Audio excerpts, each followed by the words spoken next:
Hi అండి, అందరికీ నమస్కారం. Welcome to doctor Rao's YouTube channel. So గత 25 సంవత్సరాలుగా గాంధీ మరియు ఉస్మానియా హాస్పిటల్లో ఎక్స్పీరియన్స్ ఉంది. అలాగనే 38 సంవత్సరాలుగా హైదరాబాద్లో ఉన్న అమీర్పేట్లో ప్రాక్టీస్ చేస్తున్నారు. దంత సమస్యల గురించి ప్రజలకి అవగాహన కల్పించడానికి డాక్టర్ ఓ నాగేశ్వరరావు గారు ఈ ఛానల్ని స్టార్ట్ చేశారు. మా ఈ ఛానల్ని ఆదరించాలని కోరుకుంటున్నాం. నమస్కారం డాక్టర్ గారు. నమస్తే.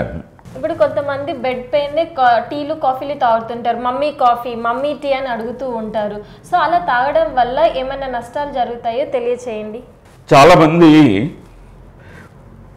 లేవకముందే, నిద్ర లేవకముందే మమ్మీ టీ లేదా కాఫీ అని చాలా అరుస్తూ ఉంటారు అన్నమాట. అంటే చాలామందికి అలవాటు.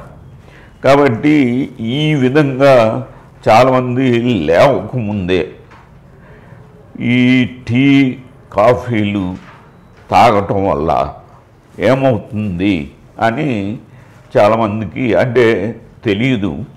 ఇప్పుడు ఈ తెలుసుకోవాల్సిన అవసరం కూడా ఉంది. ఎందుకంటే మనం రాత్రంతా పడుకున్న తర్వాత మన నాలుక పైన లేకపోతే నోటి ఈ చర్మం పైన పళ్ళపైన ఈ పాచి అంటే మనం తిన్న ఆహారపు తునకలు, తర్వాత ఈ బ్యాక్టీరియా ఇవన్నీ ఒక సెటిల్ అవుతాయి అన్నమాట.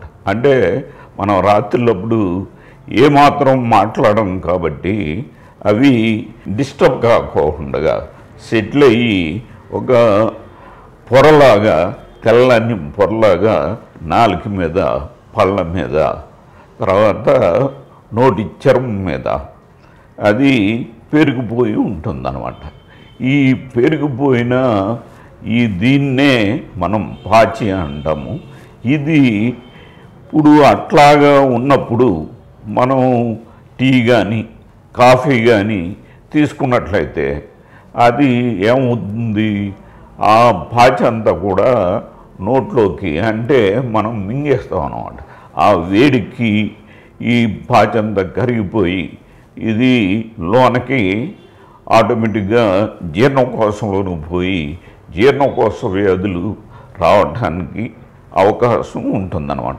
అట్లాగే ఇప్పుడు ఈ జీర్ణకోశ వ్యాధులు అంటే ముఖ్యంగా ఇప్పుడు మనకి తేనుపులు వస్తూ ఉంటాయి.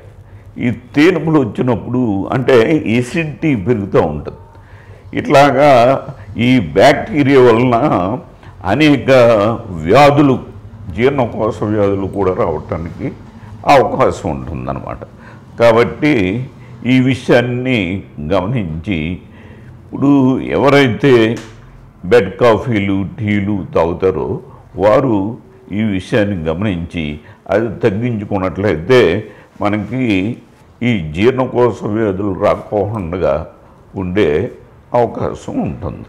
చూసారు కదండి ఈ వీడియో కానీ మీకు నచ్చినట్లయితే లైక్ చేయండి, షేర్ చేయండి, కామెంట్ చేయండి. బట్ సబ్స్క్రైబ్ చేయడం మాత్రం మర్చిపోకండి.